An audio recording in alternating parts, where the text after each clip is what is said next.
cheating. It is January 22nd, 2018, and this is Atlanta United FC Weekly, a Home Before Dark podcast. Yeah. What the? You're just completely ruining the energy. I feel like if I raise my voice too much, I'm just going to start coughing. Oh, yeah, that's probably good for... I am Tim Herb, and as always, I'm joined by my lovely co-hosts, Mr. Kevin Bradley to my right, Mr. Dan James to my right as well. Hello. We have special guest joining us. Yeah, and Kevin's got I'm pulling it in, sorry.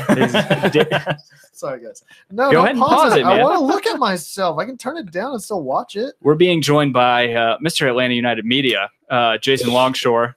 What's up, y'all? AKA Longshoe on Twitter. Host of Soccer Down Here, also color commentary for 92.9 The Games, play-by-play of Atlanta United. Thanks for coming over, man. I know this has been almost like a year in the making in terms of us wanting to trade appearances on shows. So it's awesome to have you over here.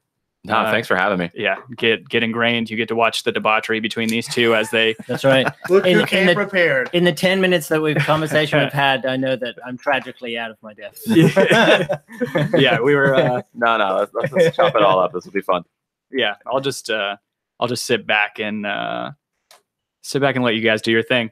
Anyway, to that point, we got a new review this week. Oh, we do. I read it last week. Yeah, so it'd be me. Yeah, go ahead. Short and sweet, but I like it. By the Caffeinated MD. Ooh. The best, 5 stars. My infant likes it more than ceiling fans. Ooh. No. Nice. That's interesting. That's a step up. proper compliment. Yeah. That's big time. Yeah. So be sure to leave a review on the iTunes page if you want to hear it read on the show. And we still got some stickers left, so slide in those DMs, let us know, and we'll get them out. Yeah, and for those of you watching on YouTube, thank you for joining us. Make sure you hit the subscribe button, hit the little bell, get the notification whenever we go live. And if you are listening to us on iTunes, like Kevin said, leave a review. But also subscribe. Make sure you guys get the show the next day. So, Jimmy Vance in the live chat. We're going to have him on soon, trying to get that worked out. But yes, I am wearing my 92.9 The Game. It's like an Easter egg in the podcast. Hashtag brand. Foreshadowing. Atlanta United on my mind. Jimmy was gracious enough to come drop these by us, by our recording booth on, it was the last game of the season, right? Toronto? Yeah. Yes. Toronto for the Terminus Legion tailgate. Yeah. Right. Which they just had Terminalia or whatever. Yeah, they had Terminalia on Saturday, and I did want to plug the 4th of February. We're going to be at Second Self Brewery doing the charity poker tournament with Terminus Legion. We're going to be the quote unquote celebrity players along with Eric Quintana. Watching the Falcons in the Super. No. Why? Well, we'll definitely not have anything going on, so we'll be there. Yeah. I don't know if you got what you got planned. I'm sure you're a busy man, but man, I hardly know what's going on day to day at this point. It is so crazy right now with everything getting started today. Yeah, exactly. But for those of you interested, if you guys are poker players, Atlanta United fans, beer fans, want to go watch the big game, I guess we can't really say. I don't care. We don't make money off of it. I don't think they're coming after us. Yeah, the Super Bowl at Second Self Brewery over off Chattahoochee. Great people that host. Also great people at Terminus Legion who put the event together for a good cause. Soccer in the streets. Yeah, we'll be there. We'll be taking everybody's chips. Either I'll be recording. We will have our recording rig set up. Yep. We're going to be bringing people in and out, and Kevin's going to be losing my chips while I am interviewing people. I'm going to come back and have a false sense of security. It's great. Yeah, it's fantastic. Go to Terminus Legion's Facebook page. All the event details are on there. It's $25 entry fee. But there are payouts. Not all of it is 100% going. So at least that's the way they did it last time. Yeah. It's not all going to charity. Huh? It's not all going to charity. No, I think they pay out. Yeah, get your buy-ins back. And mostly for the kids. Yeah, mostly. Yeah. Thank God. Hashtag mostly for them children's. Yeah. Yeah. So we've had a lot of stuff happen since the last time we recorded, which is crazy because we're getting back to a regular schedule, even though it's been a week and a half, and pretty soon we'll start going week to week. But just in a week and a half, we've had a lot of news come up. Barco Watch is no more. Yeah, Barco Watch. The weatherman's kid in me wants to turn this into Barco Warning. Once there's a sighting, now the watch is over. Once we see him, that was a question that we got on Twitter. Do we have any idea when the first sighting is going to be? I know somebody, let me pull up the question just so I'm getting it 100%. Jeb Hart's asking, have you heard when Barco will arrive in the States? Last I heard they were working on visas. If so, what's the plan for a welcoming ceremony? I don't know about a welcoming ceremony. I read, and I want to say it was probably out of the Argentine media, that he's going to join the team in Orlando.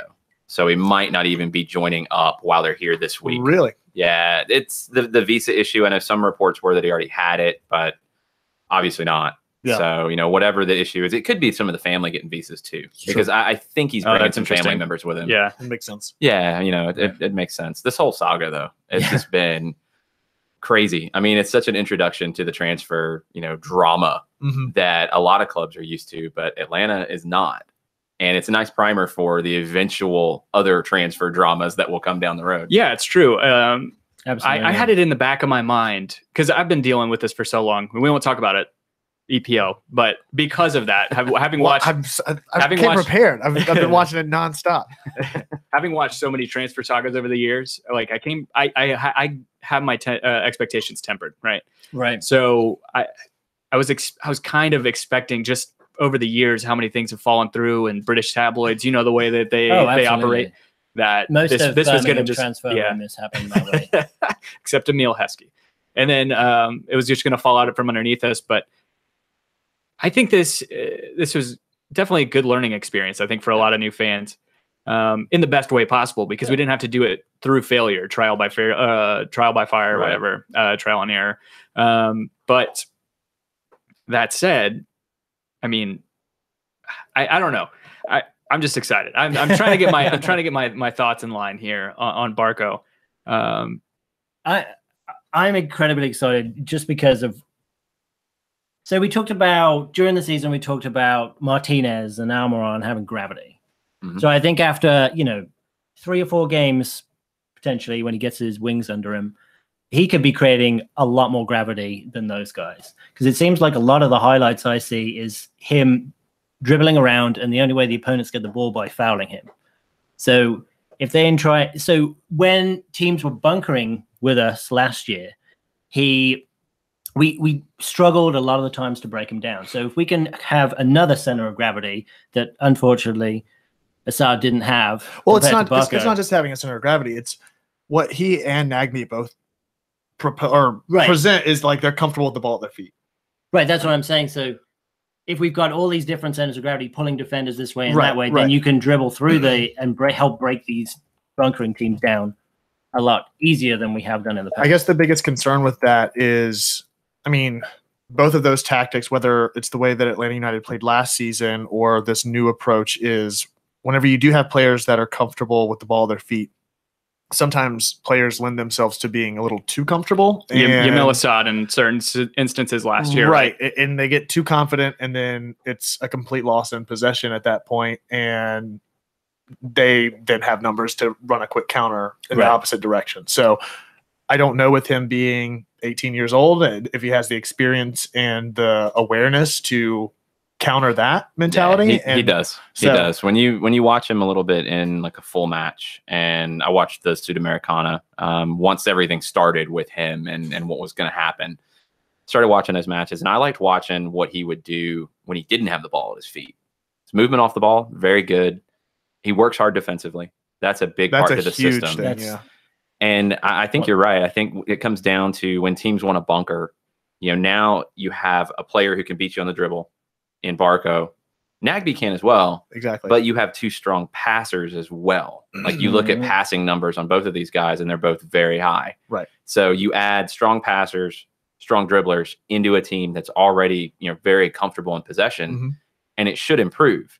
The question is, how do you fit everybody on the field in a good spot? Well, to that point, that's what I'm Tata's talking today about them looking into a 3-man backfield to start to figure out how that works out. You do not want to see my notes of how to make a 3-man back line work with this team, because I can't quite figure it out to fit everyone in their best positions, how it will work. Isn't it a 3-man backfield but with 5 players?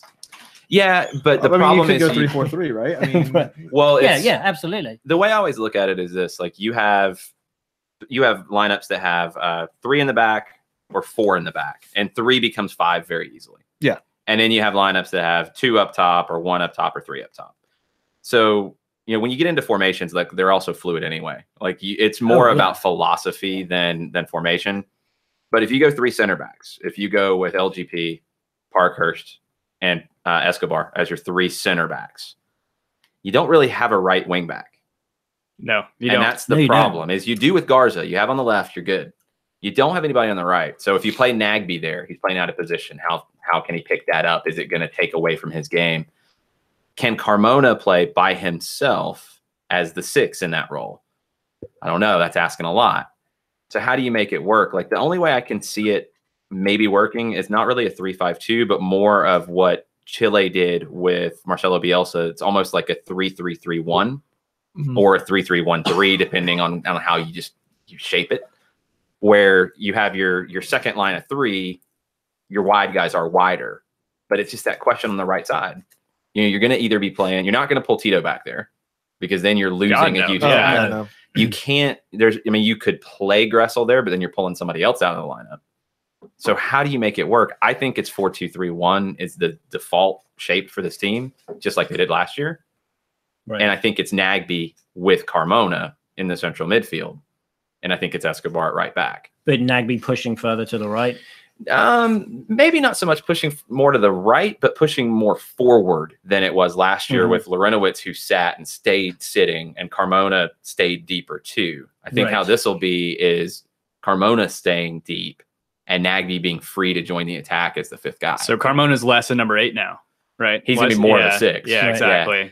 But then there's Jeff. I mean, where so that was going to be my next question. Where do you plug him in at that? I think it's rotation. I mean, I think it has to be rotation. And the question marks for me are Parkhurst and Lorenowitz in age. Are you going to start to rotate them? Is Jeff going to be your reserve center back? Because you don't have any reserve center backs right now outside of Miles Robinson, who will likely be see most of his minutes in Gwinnett. It's tricky. Before, it's really tricky. I'm not confident having Miles Robinson starting as a not right now. No, right now. Especially not in a back 3. No. Oh my gosh. Yeah, because he doesn't have the speed to cover behind him. Well, that's the I think he does. I think he's got that. I just don't think he has the awareness. I don't think he has the tactical awareness yet. Oh, how about this? I do like the suggestion by Jay in live chat, the 1-1-1-1-1-1-1-1-1-1 formation, where they just run centipede down the street. Yeah, deadly. I still think the phallic formation's the way to go. 4-2-2-2. That's it. Yeah. We do have some good action going on in the live chat. Alex Brotherton says, "Bring in Jim Cantori for Barco Warning." Weather Channel guy. That's always. And Kevin Brown, our remote correspondent, said time is nigh for MLS to add a hockey type lineup changes, revolutionize the game. Go back to like the MISL constant subs. Yeah. The radical changes that we had to the game back in the 90s, like with the penalty shootouts that we had. God, those videos are still amazing. Those were the best. Yeah. I mean, I will still say it now, and y'all can hate me. I don't care. I would rather have the 35-yard shootout to decide a match. I don't want to. Draws are great. I don't want to get rid of draws. But if you were going to have a penalty shootout, I'd rather have the 35-yard shootout than penalties. Yeah, interesting. I think I agree with that. Is there a point where you have to kick the ball? It's 5 seconds. Yeah, it's 35 yards, 5 seconds. Huh. I kind of. We have. I wouldn't either. What do you guys think about this? This is another suggestion in terms of the lineup with a back 3. Joe Patrick from Dirty South Soccer also been on Mouths of the South lately. He's saying, there it goes. So back 3 is perfect if we need to rest any of our attackers. Then just play Gressel at right wing back. It could, but then who are you pulling out? That's where it gets down to. Okay, you have 12, 13 starting level guys who's sitting in that scenario. Now, when you start rotating, it gives you something to play with. Well, where does Jose Hernandez fit into the situation? I understand he's probably. Do you not see him as maybe? Is he not versatile enough to play? From what I know, back? he's left side. Yeah, he's left side. So that's one thing I've been thinking about. Why did we get rid of overloaded on left? Why did we get rid of Mark Bloom? I think it was injury. Injury prone. Yeah. He's had a lot of injuries. And he was so solid whenever he came in and he covered last year. Whenever he substituted for Mears and for Garza on separate occasions, he shut down. I believe Piatti. But then it was only but then we never saw him again. I think Yeah, he it came was- the last game. It was It Charleston. was because of injury. Yeah. Yeah, he had a back injury. Same and with Zach never Lloyd. got right. I mean, Zach yeah. Lloyd for that half that he played along the right side Oh, I love with Brandon Vasquez against Charleston. That right side looked great, and Yeah. then he left at And halftime. that We never was it. saw him again. 45 minutes. Same Thank with you, Zach Miles Lloyd. Robinson put in an own goal and never saw him again. Yeah. It's a rough scenario. No, so back to the point about Barco. I don't remember which one of you guys was talking about him dribbling. I think it was Kevin dribbling himself into a counterattack from the other team. That shit'll end real quick because he'll get yelled at. I don't think Tata cares who thinks they're too big for their britches or anything like that. But I think hopefully there's some learning experience from what seemed to happen with Emil Assad at the beginning of last year, where he was a little flamboyant on the not diving. I don't think he dove necessarily. He did simulate a good bit or embellish. I feel like he was just adjusting to the MLS game. I think there's that too, but I think It's called differently. The Yeah. referees handle it very differently here than they do in Argentina. and he's a guy that doesn't need to embellish because he draws so many fouls with tight ball control and lots of cuts. I'm bracing myself for probably some of that because it seems like this is his next step of development is becoming more part of a team, because it seems like in Independiente he had the team on his back and he was able to carry them, but now he has to work with other players that are almost to his level. I don't know. I think Almiron is probably close to his development I think as well. a few guys are. I mean, I guess looking at him in Independiente, and I didn't watch their whole season, really watch the Sudamericana and highlights of the rest. I wouldn't say that. What have you been doing, Jason? Watching MLS combines and who knows what else. Getting ready for USL season 2. It's going to be hectic. But the thing about Barco, I think what Independiente realized is because of his age, they wanted to put him in positions where he could make mistakes and it wouldn't hurt them, but also he could make magic happen. And that's, kind of why they put him on the left wing. Long term, he's a number 10. Mm-hmm. He is an old school number 10 creative player. Mm-hmm. And you want to put him in positions where he can take people on and he's free to, because he can beat people often. Right. And players like that, you don't want to coach that out of them. Right. So that's going to be the balance here is if he plays on the left, Well, if he's Greg naturally- Garza is going to be in a little bit different role because Right. he's going to have to let Barco be Barco. Well, the same thing. I mean, again, you've watched more film on him than I have, but if he has more of a number 10 role, particularly the way Almiron plays in the midfield, where he's much more of a lateral player and has the space to move, does that create conflict in the midfield where you could now have two players wanting to do that and they're almost getting in each other's way despite their own It's going to take a minute. merit? I think it's going to take a minute for them to all kind of sort out where it works. And I've never been a fan of Miguel out wide on the left, but that might be the better way to deploy everyone in this group. I'll say I like him more out on the left than I would on the right. Well, yeah. Right. I'm gonna do some character assassination. He just said, "I'm not a fan of Miguel." I'm gonna cut it there. I'm just gonna. That's what it is. Jason Longshore hates Miguel Almiron. Jason Longshore wants him out. Just pause. His face goes to black and white and flames around him. Killing me. Getting me Jason fired. Longshore. No, so that was my question: is are we gonna slot? And it sounds like it's just we're gonna see. Do you I think that's I right. think so. So going back to Greg Garza, I think he is the perfect player to help develop Barco in that role. Good call. Because going back to, before he signed his extension, we saw photos of Tata, Darren, and Greg, sitting, watching some of the presentation. And if you listen to that interview with Greg Garza, I think it was before Christmas, but he was talking that he has 2 degrees in sports management. So I think Greg Garza could be a lifer at Atlanta United, even after his playing days are over, just because he can help bring these guys in from South America and help develop it. And he also has that business acumen. That's the thing about where Atlanta United is right now is you have kind of all generations that Barco is going to learn from. I mean, you have Tata. And when you go back into Barco's history, the scout who brought him to Independiente was the same guy who discovered Tata back in the day and Pochettino and all those guys. So you have those connections. So he's comfortable coming to play for Tata Martino. Then you have the veterans like Parkhurst, Lorenowitz, and Carmona. He's a veteran who's played all around the world. Then you have a guy like Garza who gets the United States, but he also gets the South American mentality. And then you have guys like Villalba and Almiron and Martinez, who are a little bit closer in age, but have done some different things in their career. So it's a really good support system to bring a player like this in. Not every club has that. And a lot of clubs, if they tried to bring in an 18-year-old that is this good and this talented, they wouldn't know how to, nurture them. Right. I think Atlanta is set up to do that. Right. So I remember watching one, I think it was LGP's Instagram story videos. And I think it was like him, Assad, Tito, and the girlfriends were like, they were kind of, I think they were playing karaoke or they were going nuts in like a living room. I love to play karaoke, and by the way. Yeah. That's how we do it back home. We play it. It's not a game term.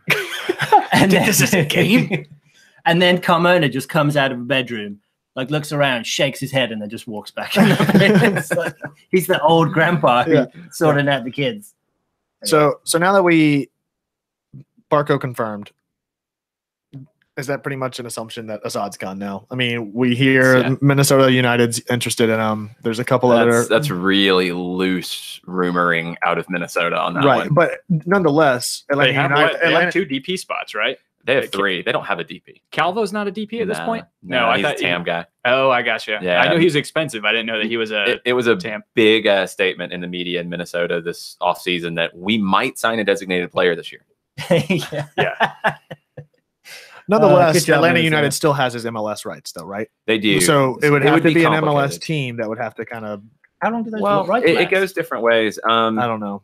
I think since Atlanta, I think what Atlanta can say is they made an offer. Mm-hmm. They negotiated on the permanent deal. So they made the bona fide offer, so they have his rights. Mm-hmm. So anybody who comes in and wants to bring Assad into the league has to buy his rights. It's like $50,000 allocation money. We've seen Atlanta have to do that with players to other teams who had discovery rights on a player. Right. Yeah. It'd be something simple like that. But the question would be Minnesota would have to do a deal with Vélez Sarsfield. Mm-hmm. And Velez is kind of hard to read because, they had a decent first half to the season. But the problem is, where is Assad fit into that team? And a young 20-year-old has kind of stepped up to play on the left wing. And I don't see Assad beating him out because that guy's had a great first half of the season. So where does Assad play? I think his only value is in MLS. So is his dad managing right now? No, it's Gabriel Heinze, right? Yeah, that's managing. His dad was initially rumored to be in the running for that job and then ended up not getting it. His dad was managing like a second division team, resigned, and all the rumors were that he was going to go to Velez. And then he ended up not getting it. Because he's like the legend of legend at that club, right? Pretty close. Yeah, he's one of them. Yeah. It is interesting. I feel like I'm getting old watching the like center backs that I used to watch play in high school that are all managing now. I remember when Patrick Vieira's been coaching for what, 3 years now? Nigel Clough played, and his dad Brian Clough was coaching him. I think it was at Nottingham Forest. It was. Legend. I was just watching some of that. Yeah. The Damned United is one of the best biopics I've ever seen. Yeah, I need to see that now. I was watching one of the BBC documentaries about Clough. I have a copy up there if you want to take it with you. I might do that. If you haven't seen it, you need to go. Yeah, you need to watch it tonight. Okay. Fantastic. We have, I just wanted to point out, we have some good, it's hard to keep up with the chat right now. We do have a brand new person in here who has the best handle I've seen yet. It's Marlboro Dew. It's true Southerner. Anyway. A lot about Garza. Am I the only one who thinks looked like he's in his 30s? That is interesting that he's 26? Like he's 24, 27. Yeah, he's 27. I think that's right. He's 26. As far as transfer market. Okay. All right, what I missed? Sorry. You didn't miss a whole lot. You missed us talking about EPL. Okay, good. Yeah, Kevin's got a sweet cold. So I guess we can maybe pull from the Barco talk. Is there anything you're hearing in terms of? Oh, we have Pirlo just made his entrance. Are you hearing anything in terms of other transfers that are going on right now, or things that we're looking at? Because Joe Patrick was saying that he hopes that the transfer that we've been hearing about or something to that effect is a right back or a center back. Surely it's got to be. I think it has to be a right in back. That area of the field. We were talking about it before we started, is you start to break out what this lineup can look like, and you don't have a right back. You don't have a true right back. Franco Escobar can play right back, but I think he's more comfortable there than Walks was. He looks he looks like a ball playing center back. I think he's from all actually intents and played purposes. some games before at right back. He played when he first came up at Newell's. He played right back a fair bit, but he's a right back / center back. You don't have just a straight up right back. And think back to the Toronto match regular season last year, the last game of the regular season. You didn't have a right back that Tata was real comfortable with, because by that point, he wasn't comfortable with Mears on a regular basis. You tried the 3 in the back in that last game, and it was working okay. You had a lead late. You didn't really have an option to bring somebody in to play right back to shut things down. I think that's a big need for this team, and another center back.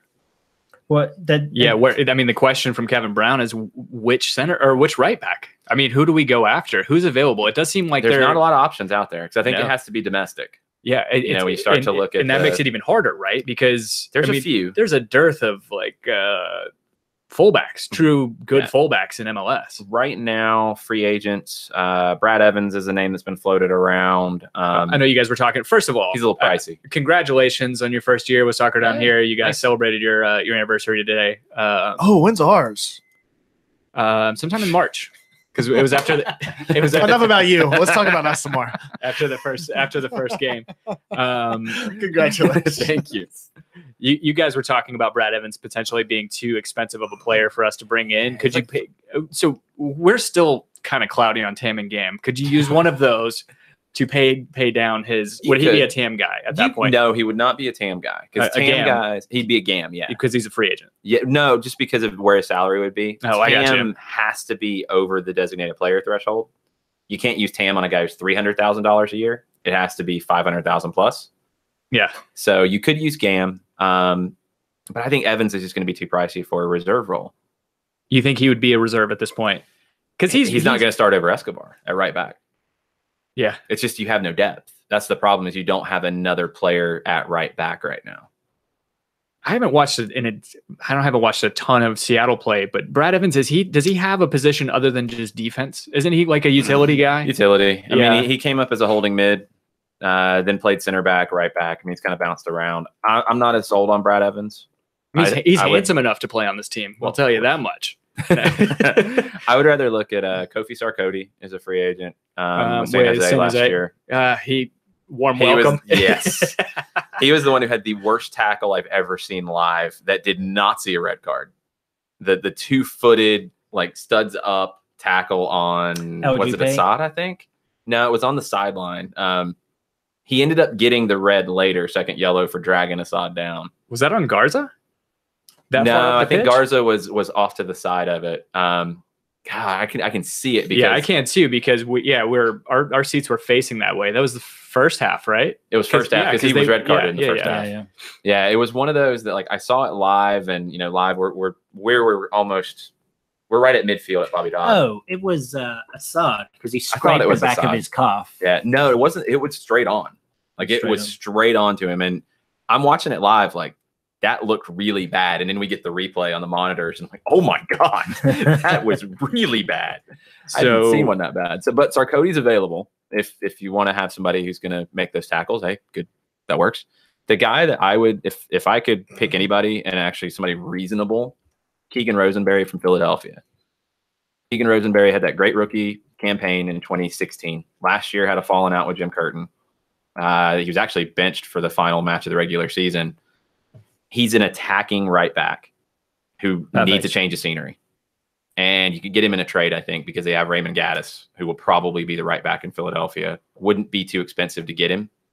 And I think he's a young player who could learn in the system. So you have him kind of rebuild his role. That gives you more flexibility to play 3 in the back with 2 wing backs when you want to. You don't have to do it all the time, but when you want to, you have it. So would you play him instead of Escobar? No, I wouldn't. My default lineup right now, if I had to go play tomorrow, it would be Garza, LGP, Parkhurst, Escobar, Carmona, Nagby as the holding mids, Barco on the left to start, just because I think it's an easier way to integrate him.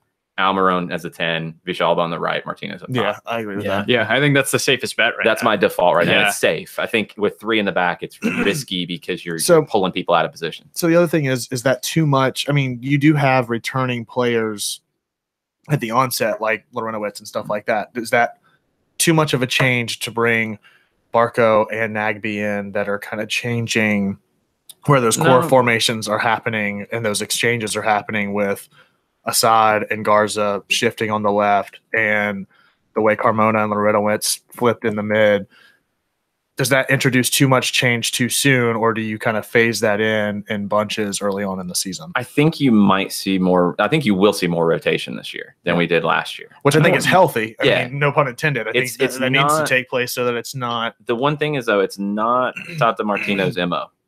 It just isn't. He likes to have his guys and play his guys consistently. 80th minute subs, right? Yeah. I mean, that's what he wants to do, and it's worked pretty well for him. So I mean, they were conditioned well enough for that home stretch at the end too. Yeah. I think because of it. Yeah. Well, I know we didn't win it, but the playoff game against Columbus, we played our hearts out. I mean, they left. I feel like we left everything on the field. There are no moral victories here. There are no moral victories, Dan. I'm not talking about. I don't think. I mean, there's still a bunch of losers, Tim. But they played kind of well. It was only after all that stretch of games. No, I know. Yeah. It was only like last week that I could watch the highlights from that game. I still haven't watched it. Yeah, I started going back through everything. I just Tim was on the ledge after that one. My son loves watching the Lady Gaga halftime thing at the Super Bowl, and he's like, "Daddy, can I watch it?" I'm like, "Just fast forward it to 1 hour and 30 minutes, and I have to leave the room. I can't watch it." Has he got outfits yet, or? Only because we haven't allowed him to. Well, here's a moral victory for you, Dan. Christian Mills, our buddy, says gonna listen to the whole thing tomorrow. Just wanted to stop by and comment on how handsome Dan is. Oh, thank you. He said he will fight your wife. Wow. No context, just ready to throw down at a moment's notice if need be. Yeah, just to be your Valentine. I was going to say something about Alexis Sanchez, but I won't now. Thanks, Christian. So it seems like, well, Philadelphia, you mentioned them, they're movers and shakers right now, right? A little bit. I mean, I think they picked up one of the more underrated players, one of the more underrated attackers who was kind of unsung for Chicago last year. I love that trade for them. David Accam coming in. It's funny. We were having this argument on SDH Friday, and John was saying Philadelphia's not going to do anything. They're not going to do anything because they're Philadelphia. And I'm like, look, they have this TAM that they have to do something with. Like, it's not the discretionary TAM. It was just the TAM that's issued to you. You have to use it one way or another. And that's a perfect way for Philadelphia to use it, because they're not going to go out and spend $1.2 million on a player in the international market. They're not going to spend that cash. So you have to use this TAM, use it within the league, and get a guy that knows the league. And it's a good move. I mean, how much of an upgrade is he going to be over what Chris Pontius gave you? I don't know. But it's a good move for Philadelphia. I think he's an immediate upgrade for them. He was off what Pontius did last year, but you go back to the year before, Pontius was excellent. I mean, you talk about their attacking. I mean, you have a guy that I think is also very unsung is Harris Medunjanin. Fantastic. Bosnian international. David Accam. You have Alejandro Bedoya kind of anchoring that midfield, and then CJ Sapong, who can score a hat trick at a moment's notice. One of the most underrated players in MLS. Yeah, absolutely. I mean, I was so glad to see him get his call up for for the Portugal game. I thought he played well. I love a big imposing target man, just like a sucker for that sort of player. But so long as they'll move a little bit. Yeah, and he is mobile. Yeah. And then they have. I thought I was the only member of the CJ Sapong fan club. No, I think he's fantastic. And then you have one of the best, arguably one of the, top 3 keepers in MLS, and Andre Blake. Oh, yeah. I don't know where you would. Yeah. I think he's more consistent than Jesse Gonzalez is. I think right now, he's better than most of the field in MLS. Blake reminds me of Bill Hamid younger in his career, where he's just capable of the ridiculous backbreaking save, but he also makes some simple mistakes. He's not quite there yet. Yeah, whenever he's not getting his arm broken by who was it? And then there's that. Brad Kazan. See, I'm not there on Brad Kazan. I think he's pretty. I only consistent. take that from the Premier League because he had some gaffords here and there, but that's and he had totally some different. So who do we think Can should start over Guzan? Should we bring back the Can Guzan debate? Should we go ahead and start that now? That's dead. I think every time I was on 92.9 ahead of that move happening was who's going to start? Who's going to start? I'm like, it's Brad Kazan. It's Brad Kazan. It's Brad Kazan. He's starting. Sorry, he's starting. I know that we kind of fueled some of that because I still, if Can doesn't get hurt, I still don't know who. If we're going to make it, there's no question. So what's the right back's name that you were talking about with for the Union? Keegan Rosenberry. So No, I mean, they have Andre Blake. It's not like they need Alec Can. Where's a trade destination for Alec Can? Because he seemed destined for it, especially bringing Mitch Hildebrandt. There's not. Really? Remember, we went through this the year before with Tim Howard coming into Colorado and Zach McMath. And it's like, okay, Zach McMath is going to go somewhere in the expansion draft. No, he didn't. He's going to go somewhere in a trade. No, he didn't. He's still sitting in Colorado backing up Tim Howard. There's so many goalkeepers right now. It blows my mind when teams make a decision to go out and get an international goalkeeper, because I can pull out like 5 goalkeepers that are either backups in MLS that are ready to start, or guys in the lower divisions that are ready for that opportunity before you have to go overseas on a goalkeeper. Yeah. So do you think he's on the same playing field as Shuttleworth? Alec Can, just in a vacuum, but comparing the two, yeah. Absolutely. Absolutely. Because I kind of think Minnesota's a destination for most players. They need all the help they can get right now. What about LAFC, right? I mean, that was talked is that they were going to pick up Alec Can in the expansion draft. But they went Tyler Miller. They went younger. I am really surprised that they picked up Latif Blessing. Unless I'm totally missing something, I thought he was a really exciting player. I know he didn't quite get. I don't think he's really best season, but I don't think he's really reached his potential. I thought he missed a lot of sitters. Yeah, I thought it was a fantastic pickup. He had a lot of like highlight reel games. He had a couple of them in there. Then you're like, well, okay, they're not going to miss Dom Dwyer. They're really not. And then I mean, they ended up missing him pretty badly, because I thought that he added elements to that team that were much more than goal scoring. Well, Dwyer's kind of like Wando. They were changing their style too. I mean, Kansas City went from being a more direct team with Dwyer to trying to have Rubio up top and play more possession. And Dwyer just can't play possession. That's just not his game. He is like a Wondolowski, like you want him running off and having the last touch. So Kansas City was in this kind of weird in-between state last year. And Blessing was kind of odd. They had a hard time with the expansion draft. That's why they made that crazy move with Kenwin Jones. Right. Because they had to get pieces in.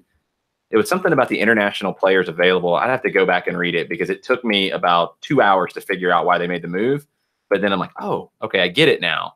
Because they were going to have to expose, I think, one more domestic player. And it would have been somebody like Beasler or Zusi, like somebody key to them. Right. So they had to make that move to be able to do it differently. And that's why Blessing was left out, because they just had too many players they wanted to protect.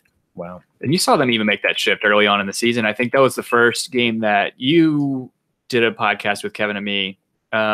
We were watching Toronto and Sporting KC. Oh, that's right. And we told they were garbage. That's exactly what we said. Like a 0-0. But you can even see then they were going for a more possession-based style of play. It was in process at that point. For sure. That was so frustrating when we played them. It was just pass after pass. Yeah, we got a comment in here.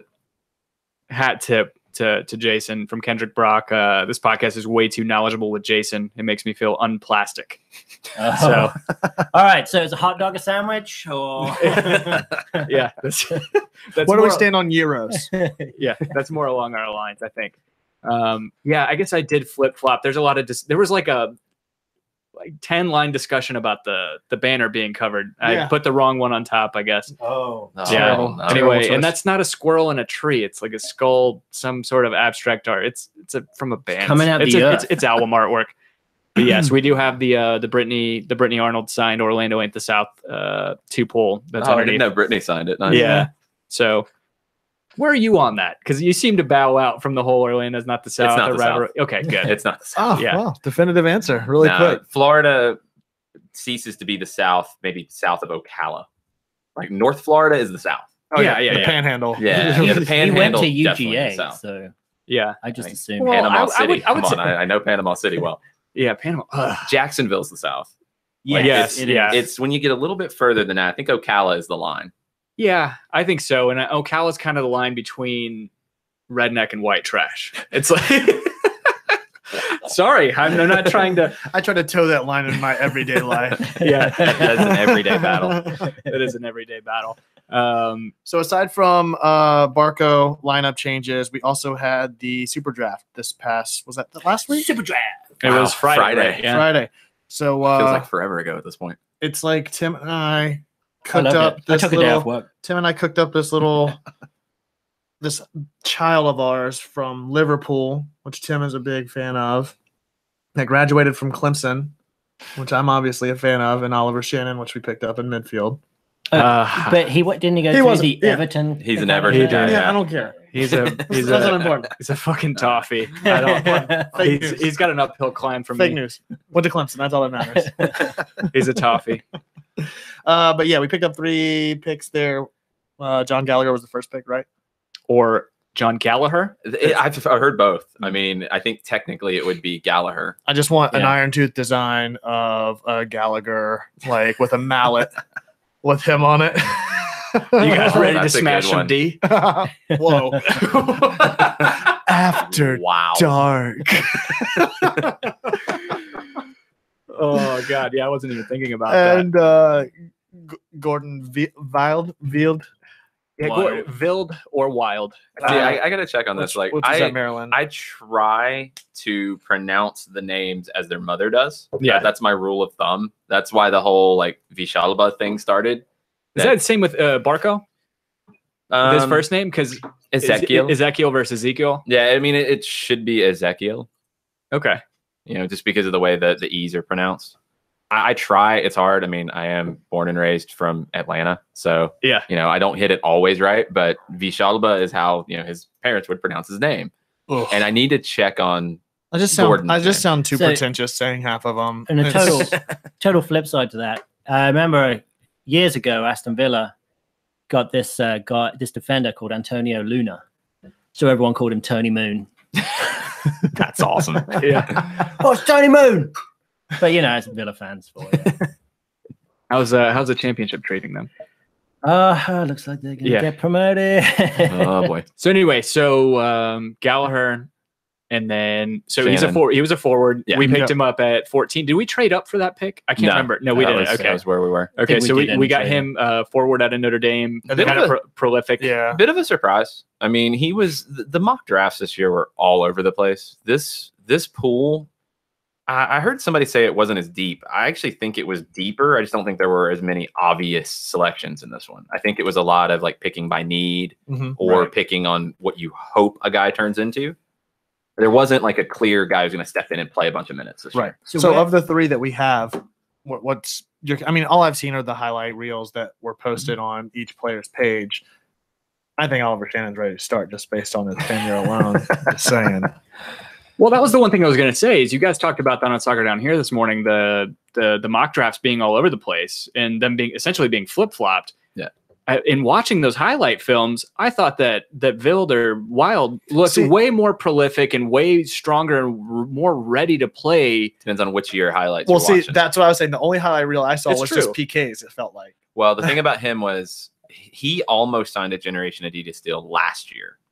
And he's the classic case that you see in other sports where the guy comes back to school for another year and has a bad year. And that was what he did this I was year. watching the 2016 highlight reel. Amazing. He's fantastic. He like inverted winger. Like if you wanted to spell Tito and just bring in somebody to change the dynamic of the game where he's able to cut in and It's kind of Gressel-esque. I mean, when you look at what he brings you on the wing, he's not a Tito or a Yamil or a Barco type of winger. He's more of a guy who is going to cut in and go to goal, more of a forward type of winger. I loved it. And you're right. I mean, I only watched the 2016 highlights, I guess. They were the first bit that came up. I thought that he looked way more like he looked way more polished on the ball, and he looks like he has more potential to me than Gallagher does. Gallagher's interesting to me. Like I like what he brings to the table in that he scores a lot of goals late. He scores a lot of big goals late for Notre Dame.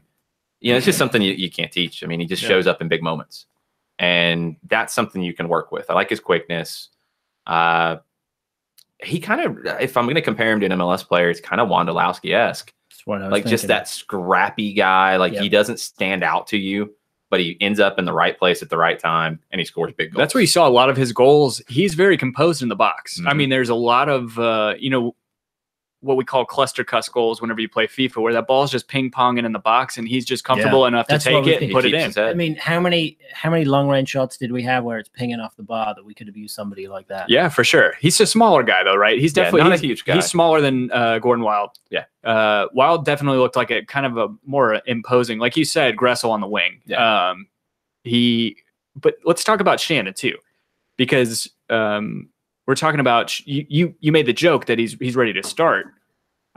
he does look like he's probably more fit as a rotation guy for MLS at this point than are the other two, because we have he gives you something different. Well, it's also just, I mean, he's a midfielder, so it's a more well-rounded position to plug him into this system than I think trying to plug a forward. He's a 6 right out of college. He's just a destroyer that you don't have. Yeah, I mean, trying to plug in either one of these forwards into this system, I don't see it happening at the drop of a hat with the other people that we already have. I just think Oliver is a little bit more, lends himself more to fitting into that system and being more adaptable to it than you look at the others. Look at the depth chart. I mean, up top, it's it's Martinez, it's probably Romario Williams, it's Brandon Vasquez, Jacob Peterson, and Villalba is going to play up top some. Yeah. Right. Okay, then Gallagher, then Wild, who will probably be more of a winger. Right. As a 6, it's Carmona, it's Lorenowitz, and it's Shannon. Yeah. And Lorenowitz might be needed as cover at center back. Right. So if I'm betting today on who plays the most minutes with the first team this year, it's Shannon. Yeah.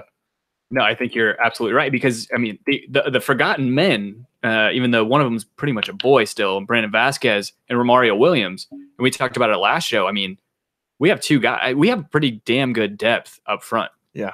So getting to that depth, some more stuff that came out of training today. I guess that there were questions asked of Tata about Gosselin and Carlton, and he was saying that Gosselin's probably going to be playing in USL primarily, and that Carlton of the two will probably be more likely to get some play time. But I don't think anybody's anticipating him starting like we were talking about, especially not with all the moves that we've seen in the offseason. No, yeah, I mean, where the lineup is, there's not. The only time there's a spot for him is US Open Cup. Yeah.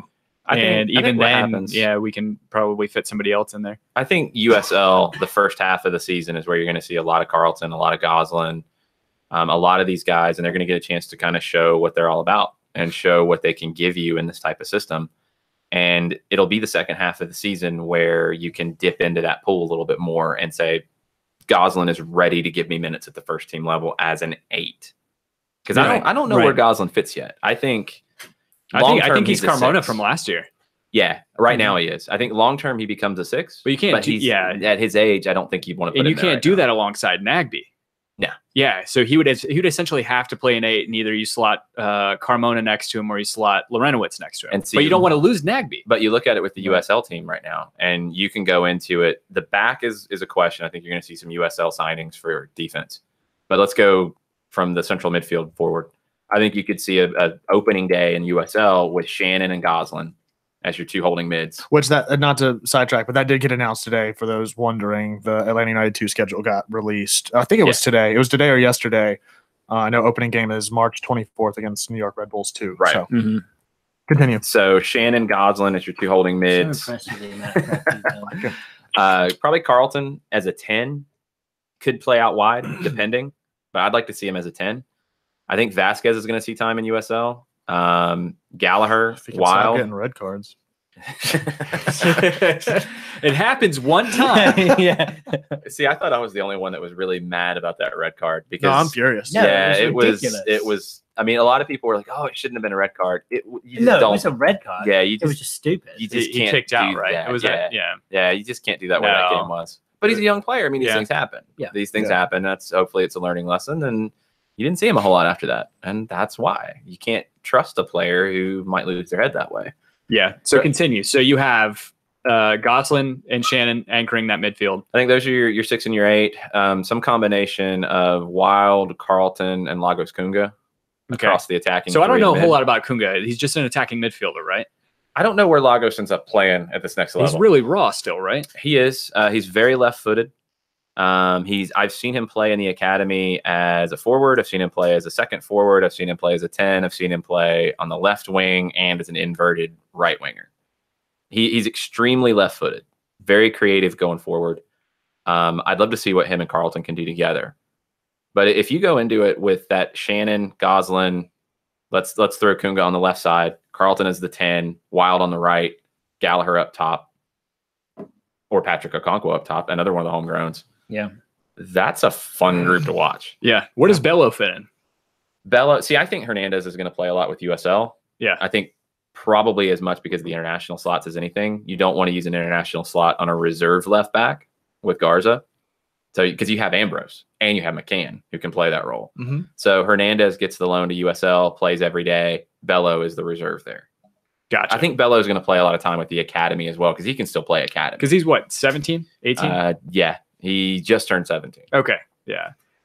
And there's a lot more of that coming, man. Like, we expanded to what, U12s? Was that the lowest we go now? U12 we had last year. Now we're doing some work below that to identify I know talent. we expanded, 3-4 weeks ago, we announced an expansion in the academy. Yeah, I think they beat Orlando 3-1 the other day.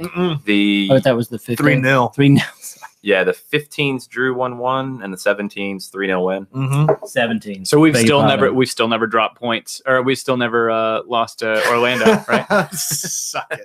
Yeah, still have not lost to Orlando. So can you clear up something for us? Because I know we had some chat kind of off air about the back and forth designations. Yeah. Is it unlimited? Is it okay? Because I've seen rules about extreme hardships about coming back and forth. Different. So don't 100% quote me on this, but I think I have a pretty good grasp of it. All right. So guys who are signed to USL deals are in a different class than guys who are signed to MLS deals. So let's start with MLS guys going down first. That's where it's very fluid. You can go back and forth. Okay. You can loan guys for a full year, like Atlanta loaned Romario Williams last year. And he was there for the full year. You didn't have to have an international slot for him on your MLS roster. It freed up a spot.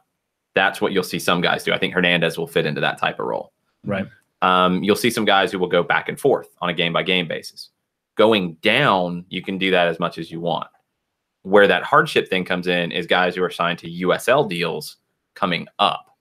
It's a way to prevent teams from stashing guys on USL deals, on like big money USL deals, to open up spots on the roster. So you can go down as much as you want. You just can't come up as much as you want. You have to sign an MLS deal. Gotcha. That's where, remember the two guys from Kansas City who were traded in that Kenwin Jones deal? Pasha and Oliveira. Yeah, they had to sign MLS deals late in the season to play MLS when Kansas City needed them. And that was what kind of messed them up, because they signed deals with options. Their options were declined. So they had, they couldn't go back to USL at that point because they were released at MLS level. So who all do we have? So who all do we have? Yeah, Oliveira's agent was not happy about it. Wow. So do we know? I mean, so Peter Vermeer's I guess. an asshole. I mean, you got to do what you got to do. Yeah. Like at that point, you had to call those guys up because they needed the cover. Yeah. But the problem was, I think, just the communication of, okay, we're going to call you up. We're not going to pick up your option at MLS. We're going to re-sign you to Swope Park.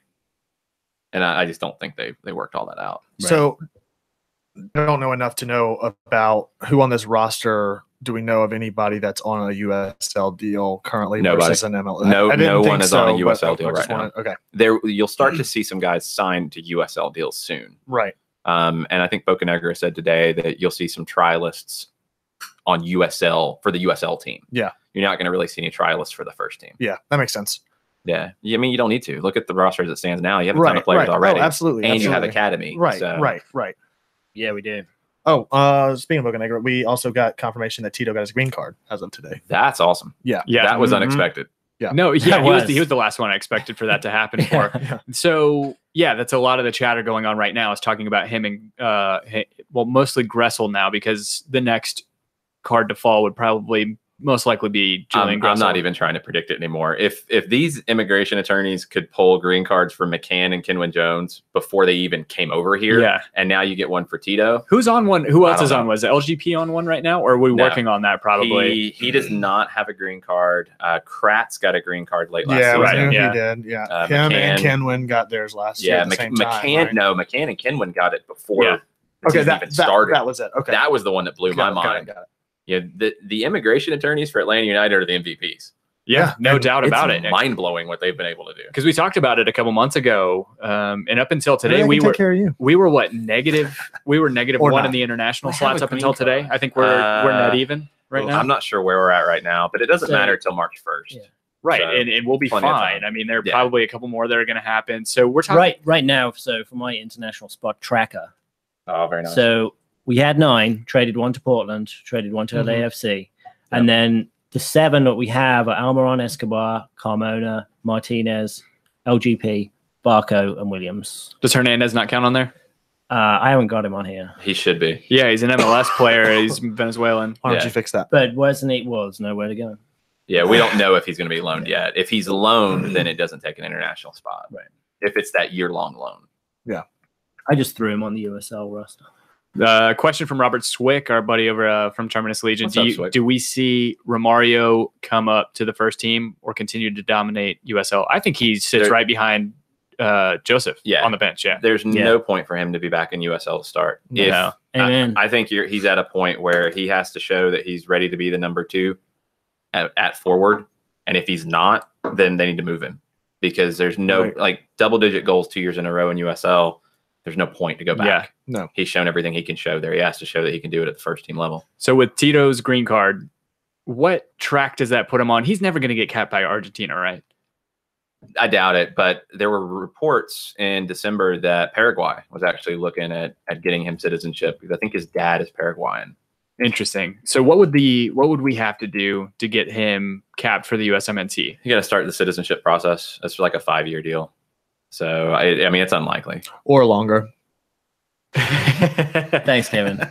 Guys, Dan's still on a green card. That's why Kevin's making these jokes about him. But Dan's as American as it gets. So That's right, man. he loves cooking ham and watching American football And making babies. and making babies. American babies. American babies. Anchor babies. Anchor babies. Wow. Yeah. Oh. So is a lot of the Got to get chatter the healthcare benefits. a lot of the chatter is also about Gressel getting a green card. They're talking about him being quality for USMNT, but so you have to completely become have to be a naturalized. citizen. Yeah, Yeah. at that point. Green card doesn't get you national Gotcha. team status. Unless you're Brazilian and you go play for some like Croatia. No, Like, they hand out citizenship at the airport. So. yeah, Eduardo. Yeah, I am hoping for Atlanta United to just go full Barcelona and have the whole USMNT playing for Atlanta United. Well, Naturalize it and players. Almiron, who knew 5 years later, US citizen. but let's be honest though, Because we're going to keep him for 5 years. No, let me I tell know, you. right? at a real level though, I mean, is Atlanta, I guess namely West Atlanta, is that becoming the hotbed between Carlton and like you see Shaq Moore playing against friggin' Messi, right? I mean, Powder Springs. yeah, Powder Springs, both of them. Mm-hmm. Somebody else is from there too, right? I think those were the 2. There might be Where's another. Goslin from? He's Locust Grove. Okay, all Yeah, right. he's Southside. Yeah. Okay. But yeah, I mean, the way we're cultivating talent in how many guys do we have on the U17 World Cup team? Is 3, right? Between Yeah, you had Carlton Goslin and Justin Garces. yeah. Who they brought in the academy. He was from the Miami area, I believe. Yeah.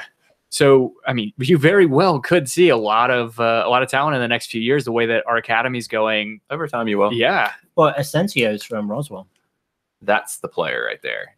He's going to play USL this year, I think. He, I like that surely spreadsheet. because he has the most soccer name out of all of them. Asensio, Spanish right back. You know? Mm-hmm. Except he's a number 6. Right. It doesn't matter. Well, that's the thing. He came up playing outside back, and then last year with that team that won the national championship, Right. you could see, like, I saw that team at the beginning of the season when they did the games at pace. And then I called the quarterfinal game where they played it at the training ground and had Bethesda down from Maryland. And you could see the difference in Asensio, maybe more than anybody else, because they had moved him to the play of the 6, and he was playing it just like Lorenowitz did, dropping into the back line, really controlling possession. Asensio, I think, will be the next signing, whether it's a straight USL deal or a homegrown deal. But I think even if he doesn't sign a deal yet, academy guys can play USL. I think he's going to play USL a good bit. So is the movement between USL and academy pretty fluid, or you still have to sign a USL deal? You going can up? play up as an academy player in USL. You see some teams do that a lot. LA Galaxy did it maybe a little bit too much last year. They went to Reno and lost Said like the 15-0 9-0. or something. Yeah, it was something ridiculous. Red Bulls did it a good bit last year too. You got to be careful with it. You don't want to. I mean, that's why I think this USL team is going to be young, but I think you're going to see a couple veteran type of signings to stabilize it. Yeah. But then the guys like Shannon and Wild, they're a little bit older. They'll add a little bit of stability to it, but you'll probably see a couple USL vets come into that. Shannon he's 20 right now, correct? I think Shannon's older next. He played 4 years at Clemson. Okay. And I thought he Maybe came he's over number just 20. a little older. Maybe it's the number 20. Something's sticking out to me. Anyway. No, I'm pretty sure I saw he's 24.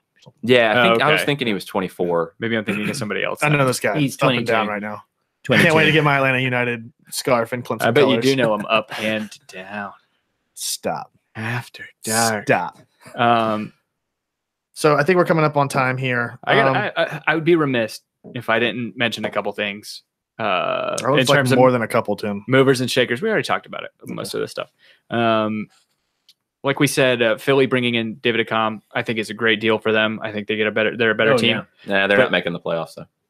You don't think so? Nah, I think Columbus might drop out. they might. Yeah, because they Not just at Philly's expense. yeah. Philly made a charge at some point last year, right? No. No, they were out. Nah, the East is going to be interesting. I mean, I think it's Atlanta, NYC, Toronto as like up here. Yeah. I don't think anybody's that close. I think then it's Chicago, Columbus. I think Orlando's in that conversation with the moves they've made. New Jersey with Tyler Adams with the Reigns. They're tricky. I I think would they throw could them fall in the out. mix. I think they're in the mix. I think that mix is going to be for 4, 5, and 6 in the playoff race. And I think you have to look at Orlando making a jump, No, I don't. and you have to look at DC making a jump. DC, I'll give you. DC. I'll give you because We're going to own them because Witchcraft. they're a lot better than last year. They are a lot better. I think than last Which year was. means we'll destroy them. I think last year was an aberration for that It's franchise. just a fluke. Yeah, it was ridiculous. They have a lot of good talent. Young Well, they brought talent, it in the especially. middle. That was the thing, is they were really bad to start with, and then they brought in Paul Arriola, they brought in Zoltan Stieber, they brought in Russell Knaus, one of the best holding midfielders. Love Knaus. And then I think that team is going to be much better this year. I'm sorry, I think Orlando is going to be a team to watch in the East in a big way. I think Kleshin and Coleman especially, and now that they're not trying to play Dwyer and Larin together, if Larin actually goes somewhere. I mean, he's going to sit. I think he'll sit out. And if He can come play on our USL team. They need to move him and get something. Yeah. They need to get something for They're it. stupid to get into this public pissing contest with him, because all it's going to end up is he's going to sit. They're going to try and sue each other. Probably there's going to be some sort of backdoor legal action going on, or behind doors legal action going on. The reason I would say Columbus is going to drop out is they just traded a very capable striker for Jossie Zardes. Yeah. Jossie Zardes scores 12 or more goals this year for Columbus. You think so? Yep. I don't see it. I see Ola Kamara being a much better. I think he scores more goals. Though. I think Kamara scores more, but I don't think Zardes is a dumpster fire in Columbus. The problem with with the LA Galaxy at this point is you have no size, right? Ola Kamara is tiny. The Dos Santos brothers are small. Mm-hmm. Your defense is a little scary if you're a Galaxy fan. Yeah, is Michel Ciani, is he still there? Yeah. Big lunk. Ciani was one of the worst signings I've seen in this league last year. Yeah. They got rid of their best defender just to one? bring in Jonathan Dos Santos, Jelly Van Dam. Oh, yeah. He was, for all intents and purposes, he was a very imposing defender. Very good. Yeah, I think that team's going to get better, but I think LAFC at this point, I see them getting more points than LA Galaxy. I don't know. I think the main reason they got to get more than 15 players. I think that's true too. I think once the roster fills out, I think Carlos Vela is going to light this league on fire. He's got to have service though. Behind Barco. It's gonna be Feilhaber feeding him. If Feilhaber and Vela click, then I think it works. But I don't think Vela can do it on his own. Is Alessandrini still there? Yeah, he's a good player. Yeah, really good player. I think he. What a shaft to get coming over. To deal with that last year. Yeah. Oh wow. Yeah. Coming over, leaving France. Where was he at? Marseille. I think Lyon or Marseille. It was Marseille. One of the second notch teams in Liga, and one of the underrated signings for this year at Galaxy, Perry Kitchen. That's going to help them a lot. And you get Kitchen and Jonathan Dos Santos anything would help together. Galaxy this year a lot. Well, when you're pulling Jermaine Jones and Joao Pedro out of the lineup and putting Kitchen and Jonathan Dos Santos as your holding mids, that's a big upgrade. Yeah, absolutely. Yeah, Colorado's going to be garbage. Yeah, I mean they're trying to rebuild the New Zealand national team in MLS. Did they get Chris Wood? Who did they signed somebody today? Was it Wood? Is it? I think it was a center back. Winston Reed? No. don't even think it was a big time New Zealand. Winston Reid, West Ham. Yeah, he's he's the best player that New Zealand's ever produced. Yeah, I think you're out of the Colorado Rapids price range. Yeah, most likely. Yeah, I don't know who that would be. Yeah, I mean Chris Wood's still playing. He's playing for Burnley. He's like their only threat. It's him up front, and then Winston Reid in the back, and then everything else on that team's garbage. That was the same when he played at Birmingham City. Kevin Brown asked, is Leggett coming back for LA Galaxy also? Yeah, so he had a horrible injury to start the season timing. last year. Yeah. Or no. It was with the national team. That's right. Wait, did we see? Was that up in Chattanooga? No, it was the game it's after. the game before, I think. The game on the West Coast. I want to say it was in San Jose. I think it was after. I want to say we saw him play against Jamaica. Anyway, I want to get even more ingrained with MLS this year, right? Mm-hmm. Yeah, watch a lot more games. It's just a fun league to watch. I mean, that's the thing about MLS compared to other leagues around the world is every week you have some surprising results. You don't have the separation that you have in other leagues. I mean, even in the East right now with Atlanta, Toronto, NYC, I think a cut above. And I think those are the 3 best teams in the league too. Yeah. They're not that much further ahead. I mean, in the East, maybe the West seemed much more drastically. The West is more the West, compact. they're more, yeah. They just, Like they were just all garbage. Yeah. Between in the West, I think Houston is a team to watch this year. Matt Doyle didn't have them in his top 10, which surprised me a bit. I think Houston's a team to watch. I like Real Salt Lake and what they're doing. Yeah. Portland, you wonder how Savarese is going to fit in. I feel like you can never count Portland out though. Well, I think Gio's a great manager, but it might take him a little bit of time to adjust to what he has out there because it's going to be a different style than what Porter was playing. Yeah. So, who gives more? Did the players adjust to Savarese? Does he have to adjust to how they used to play? I think there might be a give and take. You would think when you have somebody as valuable as Diego Valeri. I was going to say, is Valeri still over there? Yes, he is. Okay. When you have somebody as valuable as him, you want to cater a little bit to his play style when he's been there and he's been MVP. And you build around that. Yeah, absolutely. He's arguably the best player in MLS. He's right there, whatever. You could probably put 5 guys at the top of the heap in there. You can argue all day about who's better, who's more valuable for their team, who's done more. And I think he would be I don't think he's an idiot. I think he would be an idiot to not cater some of this play style around him. I think he is far more valuable than somebody like Fernando Adi, 100%. who just ghosts certain games. Like he's had that. He'll just turn it on 2 or 3 games and then like you said. But gone. Big shout to that guy building houses over in I think it's Nigeria. You've seen him. Good for over him. There doing like That's Habitat for Humanity type thing. That's awesome. Seems like a good dude, but I did not like him whenever we played against him. Thought he was that's fine. Was whenever he pulled him back. Yeah, inside the goal. Yeah. Yeah, every team we play against, I cannot stand. But then off the pitch, it's different. Right. Yeah, that's true. A lot of bad blood. Yeah. No, one last thing, because it seems like the Orlando rivalry has stuck after we've played a few games. Oh yeah. There was never a question about this. I loved how everybody was like, "It's not a rivalry. It's not a rivalry." It was a rivalry from the day. Absolutely. I'm pretty sure it was the Orlando fans saying it's not a rivalry because that was their only retort. They can't decide on if they're in the South or not because it depends on which one of the Orlando fans you're talking to. Some of them get very angry when you say they're not part of the South. Then some of them say they don't ever want to be part of the South. So I don't know what they think they are. I don't know either. Sort it out. But. And then the whole like artificial turf thing, like the first, I think after the Barco thing, I hope he likes playing on turf. Well, turf is better than grass. He probably likes winning, which is a little bit more important. Yeah, there are stadiums that are like we talked about this last season. Tottenham Hotspur's new stadium is going to have that same turf. Yeah, and it's get over it, man. Yeah, I think it's the way of the future. Now that you talked about studies coming out that show that it's not any worse for your ligaments than natural grass is. The newer stuff isn't. Yeah. Right. Yeah. The old stuff at Silverback's Park is. Oh yeah. Oh, my knees still hurt. Is Dog just cat litter. See, I don't mind, especially on the lower fields where none of it exists anymore. It's just those concrete. Black pellets and concrete. That's all. There's no pellets anymore. Oh, it's awful. We had the luxury of playing one season on the upper field. The first season that they opened the upper. which is great because the turf was better. Right. But they also didn't have a fence or a net up at that time. No. So it's constantly people just going down in cleats on a rock hill Yep. trying to go get the ball. No, I have bad knees, but I mind more the pellets getting stuck to my socks than I do my knees. Remember Georgia Tech? That was nice turf. Yes, that's very nice turf. So Brian Diefenbach has 1 point, but I wanted to talk about another quote unquote manufactured How many rivalry. points we got here, Tim? LAFC and LA Galaxy, they're piping up that rivalry already. Lawrence Simon came during an interview that Giovanni Dos Santos was giving, right? Nice. I didn't see this. Was it ESPN FC when they were doing the kind of the car wash with all the MLS guys coming through? Yeah, he came in. He pulled.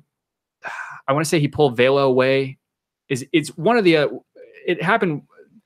Vela and Dos Santos were in proximity. One of them was giving an interview, and Simon came and pulled one of them away Nice. from the interview. Yeah, they're trying to pipe that rivalry up. It's LA Galaxy are in a weird spot, and go back to New York when NYCFC was coming in, and the Red Bulls. That was when they shifted away from the Thierry Henrys and went to more. We're going to develop internally.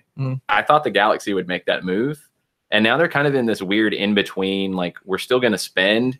And we bring in both of the Dos Santos brothers, but we're not as cool and hip now as LAFC. Right. So they're kind of in this weird limbo. And this year's a big year for the Galaxy because I think really since they won MLS Cup in 2014, it's been kind of a slow decline. And the casual fans right now are looking across town and like, hey, that's the new shiny thing over there. Yeah. They're doing all the cool stuff. They got the hat thing. They're doing, it looks cool. Galaxy don't look as cool anymore. No, and it is going to be a rivalry. I think it's going to be a lot of fun. I think it's fun in the fun for us anyway. Well, it's a fun dynamic. Whereas Orlando, Atlanta is clear. I think even NYC and New York Red Bulls was a little bit clearer. But with that, like you're saying, I think it's going to really shift the demographics as well as just the mental state of the fan base so drastically in between the two of them, where there's going to be a lot of criticism about people jumping ship just for the new shiny toy versus those that are sticking it out and stuff. I think it's an interesting dynamic to say the least. It's going to be fun to watch from afar. Yeah. I think they need to go like full on 80s clothing and jerseys because that is cool now. Yeah. Have you ever seen Despicable Me 3? No, I haven't. I don't have kids. I don't have anchor babies. So in a few words, Jason, I know you guys talked about it on Soccer Down Here. So Brian Diefenbach in the chat and anybody else who else is want to know. Quick few words, thoughts on the announcement of USL D3 today and Statesboro. We've talked to Darren Van Tassel, the owner down there, quite a few times on SDH, and I mean he just gets it. Like what they've done from a PDL team, doing an amateur team in, I don't want to say the middle of nowhere because it's not fair to Statesboro, but not a market you would expect a PDL team to be doing well. And they're the first ones for this D3 Pro League. I mean, that's a cool story to build around. A team that really came up out of nowhere has captured that group. They've done a lot of academy stuff too. And now they're going to be able to do it in a professional setup. James Brighton is from that area. He's in the Atlanta United Academy now. Really cool to see. I'm happy for him. And you look at the other ones coming, I think you're going to see other D3 teams like all over this area. Yeah, that's awesome. So, unless they've got the potential to have the best jerseys. Have you seen their color scheme with the magenta and the navy blue? No, I haven't. It's nice. It's special. Yeah. So the for Ibis. You guys at Soccer Down Here, you, Jarrett, and John, you guys cover everything in the South in terms of soccer. You guys do a great job every day, 2 hours. You guys start at 10 a.m. 9 a.m. I'm never able to tune in because I'm at work, but you guys cover a lot of stuff in depth, kind of out of our depths in terms of the analytics and the minutia and all that stuff. And you guys do a fantastic job. I think we got to wrap it up. We could do this all night and we got to do it again. Yeah, definitely. But yeah, where can they find you guys in terms of Twitter, Facebook, Patreon? Just go ahead and if you want to plug that stuff. Cool.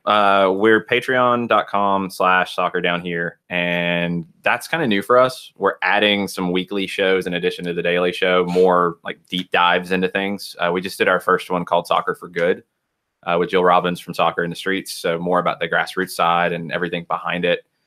You can find me on Twitter at Longshoe, find the show at Soccer Down Here. blogtalkradio.com/soccer down here, and we're 9 to 11 daily. It goes out as a podcast after that. Awesome. Thank you for joining us, man. No problem. And then all the 92.9 stuff too. I mean, stoppage time on Wednesdays. That's Facebook Live, right? Facebook Live there. It goes out as a pod now too. Okay, awesome. Then Jimmy's doing an awesome job, like pulling when I do hits with other shows, like pulling those in and drop them into the iTunes folder.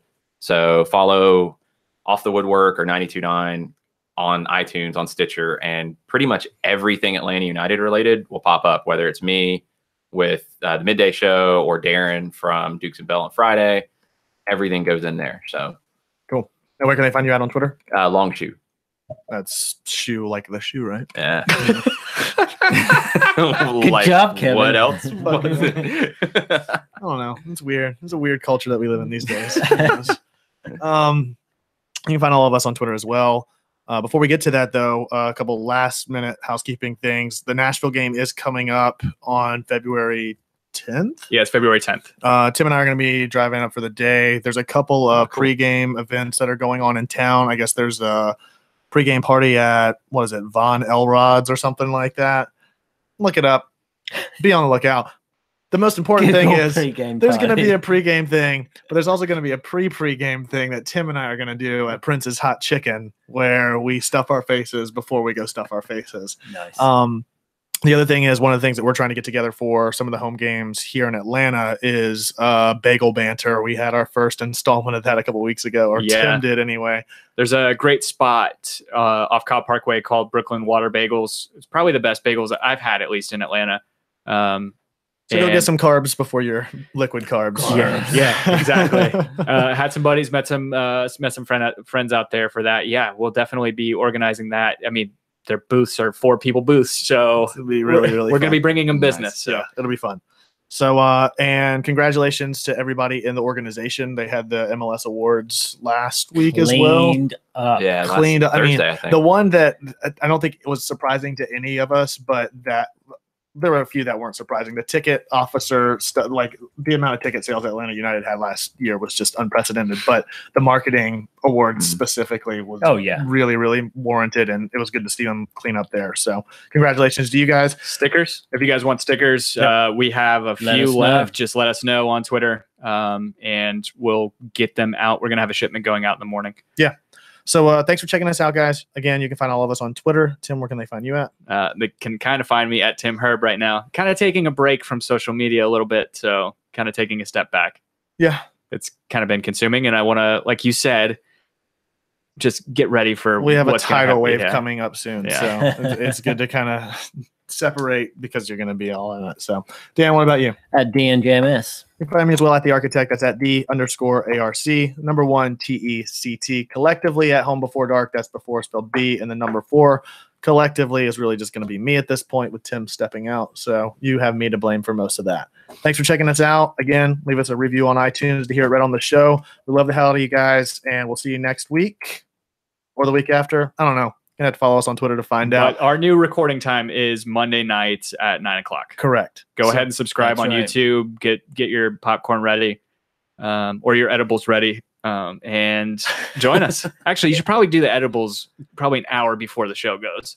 Yeah. Give it time to digest. Or just at the end, or do it at the beginning, so then right at the end. You can't climb in the wall. As always, be home before dark.